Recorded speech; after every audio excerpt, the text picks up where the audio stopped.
السلام عليكم الاخوان ومرحبا بكم في هذا الفيديو الجديد. ان شاء الله اليوم غنهضروا على التورم ديال الضرع اللي كيكون عند النعاش. نهضروا على الاسباب ديالو وشنو العلاجات الممكنه. اولا بعدا نعرفوا شنو هو هذا التورم. هذا التورم هذا هو راه التهاب، عباره عن التهاب اللي كيصيب الضرع ديال النعجه وكيسبب له واحد الانتفاخ واحد الاحمرار، وبعض المرات ملي كتقلب تما الضرع كتلقاه سخون. وإن فوا كتقيسها، يعني كي تتقيس النعجة حدك كتلمسها كتحس هي بواحد الآلام كتبان فيها. وهاد النعجة هادي اللي عندي اللي كتشوفوا هاد الفيديو هذا راه امتنعات على الأكل. تبان لكم الضعف ديالها، راه ماكلاتش نهار كامل ماكلاتش، لأن ديك الألم تيكون كتير وقوي عليها. فالأسباب اللي كيخليو هاد الضرع هذا يتورم هما الالتهابات البكتيرية اللي كتدخل في ديك الفتحات ديال الضرع، خصوصا ملي تيكون الوسخ في هذا في الماكل.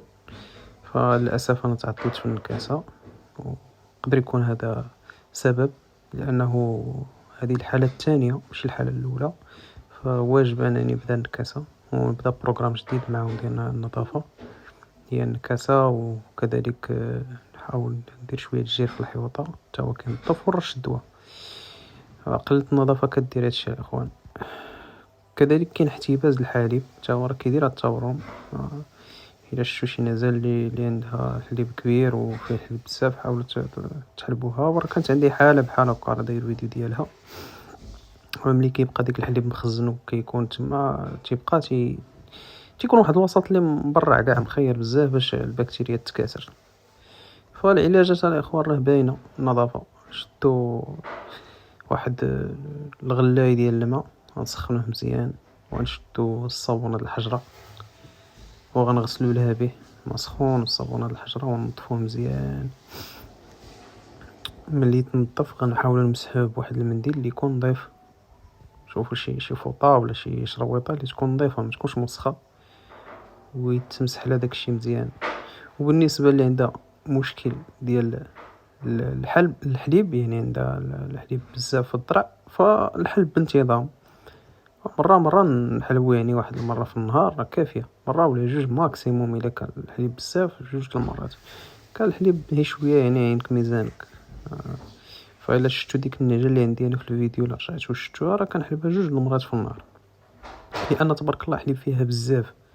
وهي على ما أظن كانت مولفة التاوم، يعني أنا كسبتها في الصيف ما كسبتهاش مدة طويلة، فغالبا كانت التاوم، لان كميه الحليب اللي فيها تبارك الله هائله. والحمد لله نفعتني انا مع واحد الخريف راه يكون كيبان لكم فيديو كيرضع مع كنعطيوه الرضاعه، يعني الام ديالو ولدت توام وسمحات فيه.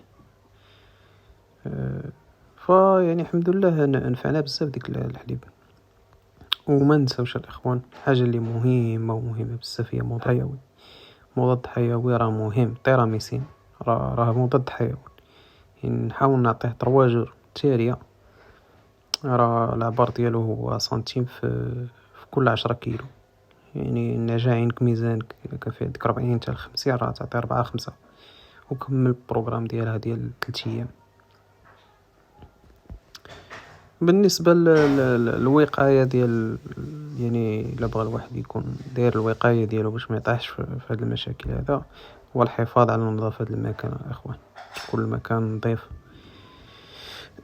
وبالنسبة اللي عندها الحليب بزاف، الحلب بطريقة منتظمة.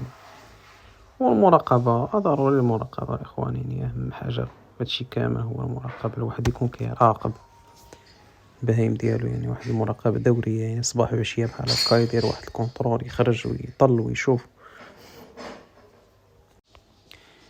فوالا يا إخوان، نتمنى يكون الشرح واضح، وما تنساوش تشاركوا الفيديو مع اللي مهتم، ونشوفكم إن شاء الله في فيديو جديد.